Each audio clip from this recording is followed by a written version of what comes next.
dia, está no ar o Extra Classe TV, o programa do SINC-RN em defesa da educação pública. Hoje nós vamos conversar com o coordenador-geral do SINC-RN, o professor Bruno Vital, que vai falar sobre a questão do retorno às aulas, a proposta de retorno às aulas. Bom dia, Bruno. Bom dia, Leilton. Bom dia, telespectadores e telespectadoras do Extra Classe TV. Para começo de conversa, o SINC é veementemente contra o retorno às aulas nesse momento, não é isso? Exatamente, né? Nós entendemos que não é um momento seguro para retornar, nem momento de arriscar a vida dos estudantes e dos trabalhadores da educação nesse momento que nós estamos vivendo. Nós temos plena ciência de que é um momento de risco e que nós não iremos arriscar nossas vidas, né, voltando para as escolas, quando não há nem preparação da parte das escolas, né, da infraestrutura das escolas para receber, e muito menos sinais no cenário maior da saúde de que os dados, né, são favoráveis para que nós possamos retornar. Então, somos contra o retorno, tanto nos municípios quanto no estado.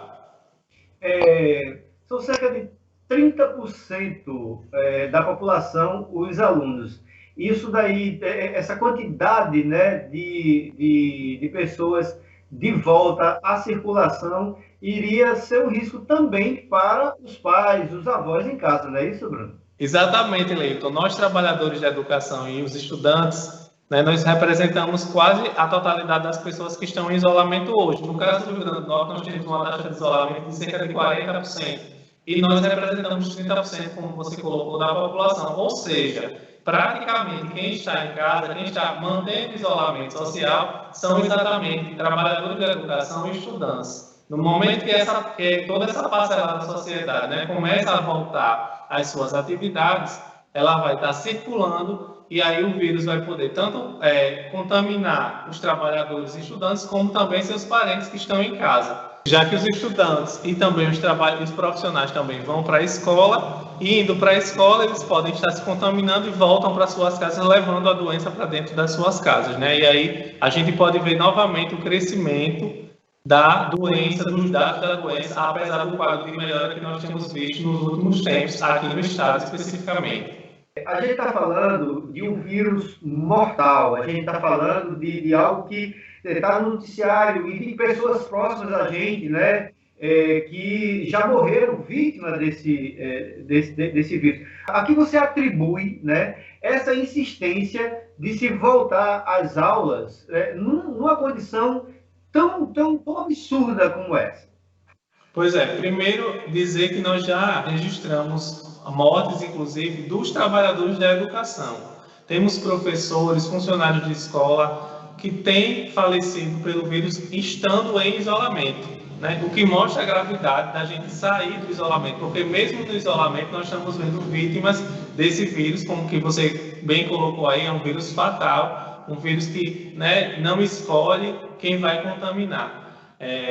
E a gente tem visto os setores econômicos, principalmente, fazendo grande pressão para que haja o retorno. Porque, primeiro, tem as escolas privadas, né, que têm o interesse de que esses alunos voltem para que paguem as mensalidades, e também tem os demais setores econômicos que são interessados no retorno das aulas, porque os trabalhadores passam a trabalhar e querem ter onde deixar os filhos, né? Então, fica toda essa pressão dos setores econômicos para que as escolas sejam reabertas. E aí, alguns políticos, irresponsavelmente, né, têm exatamente cedido a essas pressões, acompanhado essas pressões e anunciado a volta ao retorno precipitado das escolas, né? Inclusive quando não existem nem condições dadas por aquele mesmo poder, seja o poder público municipal ou estadual, para que os estudantes e trabalhadores possam retornar. Nós vimos, por exemplo, o exemplo da Prefeitura de Natal, né, que anunciou que no dia 10 de agosto iria já ter o retorno das escolas privadas e no dia 14 de setembro retornariam às escolas públicas. Isso sem ter feito nenhum debate, né, para fazer esse anúncio com os trabalhadores da educação. Não foi feito esse anúncio, por exemplo, para o Conselho Municipal da Educação, onde o SINC tem assento, e felizmente o prefeito mudou de opinião, né, e e pela repercussão que foi dada ao caso, pela forma como os pais se colocaram nesse processo, inclusive criticando bastante, dizendo que não iam levar seus filhos para a escola, foi apontado aí um adiamento dessa reabertura. Na verdade, o prefeito foi forçado, né, pela sociedade a recuar, né? A intenção dele era muito clara. Exatamente. Tanto é que teve até uma pesquisa, né, feita pelo site G1, e as pessoas foram lá votar. E a gente vê que esmagadoramente, né, 80%, mais de 80% das pessoas que participaram dessa pesquisa, dessa enquete, colocam que não são favoráveis ao retorno e expressam a ideia de que não iriam levar seus filhos para a escola. Mesmo que as escolas particulares, a princípio, retornassem, os pais disseram que não levariam os filhos, porque não iriam colocar a vida dos filhos em risco, né? Então, isso demonstra que a sociedade está percebendo a gravidade do momento que a gente está vivendo, os riscos que esse vírus coloca, e que as autoridades elas vão ter que ceder também à pressão da sociedade nesse sentido. Ok, a gente vai para um rápido intervalo, voltamos já com o Extra Classe TV. Por lei, a Prefeitura é obrigada a pagar o reajuste do piso todo ano a partir de janeiro. Mas o prefeito Álvaro Dias está querendo dar um calote nos educadores municipais. A desculpa é a falta de dinheiro, mas não houve perda de receita da educação em Natal. Mas os cálculos do DIEESE mostram que a receita do Fundeb aumentou em 0,8% e as despesas com a remuneração diminuíram 6,16%. Para onde está indo o dinheiro da educação? Prefeito, pague o piso. Cinti RN. Estamos de volta com o Extra Classe TV, o programa do Cinti RN em defesa da educação pública. Hoje estamos entrevistando o coordenador geral do Cinti RN, o professor Bruno Vital. Bruno, como é que está a situação das escolas hoje, caso de repente assim, surja a vacina, ou então haja uma forma de voltar sem risco? Como é que estariam essas escolas hoje? Pois é, se a gente for falar hoje, exatamente hoje, nenhuma escola está preparada para retornar, nem em redes municipais, nem na rede estadual, né? Mas nós o Cinti está integrando um comitê a nível de estado, que tem diversas entidades, né? Tem entidades representativas dos estudantes, a APS, por exemplo, está lá, a Regife, que representa os estudantes dos IFRNs, nós temos a UERN, o próprio IFRN presente, a UFRN, a Undime, né, que representa aí os municípios, os secretários municipais de todos os municípios do Rio Grande do Norte, a Undime, que representa os conselhos escolares, enfim, diversas entidades que estão nessa comissão pensando as alternativas de retorno. E isso não significa pensar data, né? Não existe data marcada para retorno. Porém, existe o pensamento, a reflexão sobre quais os protocolos seriam necessários para um possível retorno. Então, essa comissão ela tem a missão de pensar, né, um protocolo comportamental, um protocolo de biossegurança, ou seja, de como estruturar as escolas para que, no momento em que for possível, né, essas escolas estejam preparadas para o retorno. Esse é o primeiro passo. Primeiro, pensar, planejar essa ideia do retorno. Depois, né, que tiver feito o planejamento, aí vai ter o processo de equipar essas escolas. O grande desafio está exatamente aí, porque uma coisa também é fazer o planejamento, outra coisa é realizar, colocar em prática esse planejamento. E aí, nós do Cinti temos a convicção, né, a clareza de que ainda que haja o protocolo, não estando colocadas as condições que devem ser estabelecidas para esse retorno, obviamente nós não iremos ser a favor de um retorno se não há condição, por exemplo, equipamentos para os trabalhadores de educação, reorganização das estruturas das escolas, né, e a devida capacidade de higienização, porque durante o processo de uso vai ser necessária, né, uma higienização diferenciada nesse período em que se retornar, né? Se não houver essas condições colocadas objetivamente nas escolas, né, nós não iremos defender nenhum tipo de retorno, né? Estamos na comissão e no comitê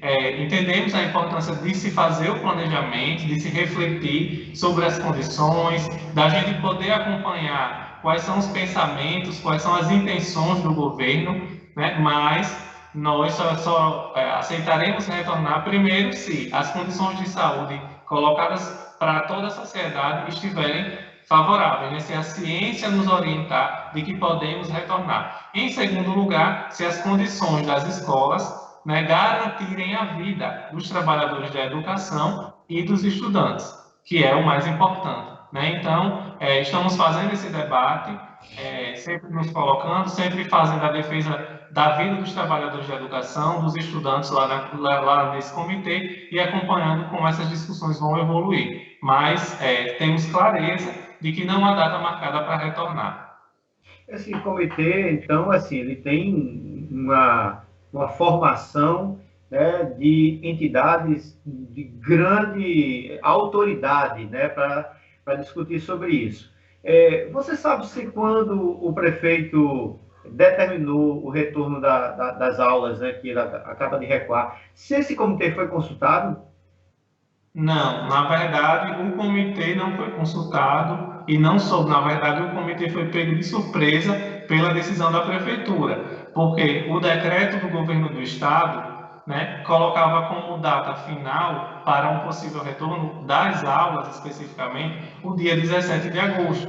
E a prefeitura já apresenta no seu calendário o dia 10. Né? Então, até dentro da lógica do próprio decreto, a prefeitura faz toma uma atitude muito inesperada, né? Então, o comitê sequer sabia que isso estava acontecendo, até porque, para o comitê, né, a própria data de 17 de agosto era uma data precipitada, né? Quanto mais dia 10. Então, fomos pegos de surpresa pela prefeitura, né? Inclusive, lançamos uma nota, né, comentando esse fato, nos posicionando publicamente a respeito do que a prefeitura, da ação que a prefeitura fez, tentando antecipar o retorno às aulas.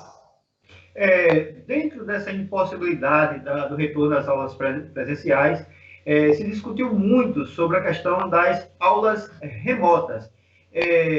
No primeiro momento se viu que era inviável, né, Bruno? Isso avançou de alguma forma no decorrer do tempo?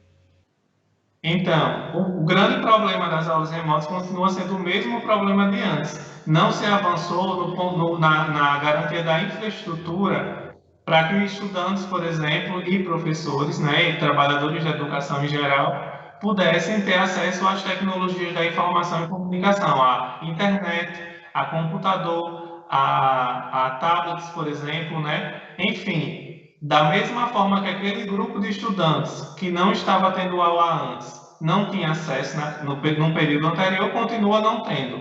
Ou seja, continuam excluindo do processo educacional, continuam excluindo da possibilidade de terem aulas e, portanto, nós temos mantido nossa posição contrária, né, às aulas remotas, exatamente por elas representarem essa exclusão de boa parte dos estudantes e por também não existirem condições, inclusive, dadas aos trabalhadores da educação para que eles possam se utilizar de ferramentas, né, e garantirem também que as aulas possam acontecer.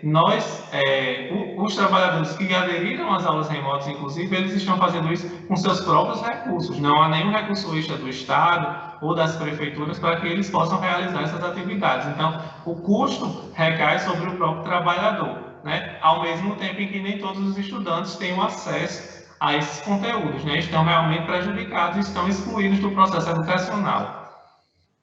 Ok. Nós conversamos com o coordenador geral do SINT-RN, o professor Bruno Vital. Bruno, muito obrigado por sua participação no Extra Classe TV. Obrigado, Leilton, e até a próxima oportunidade.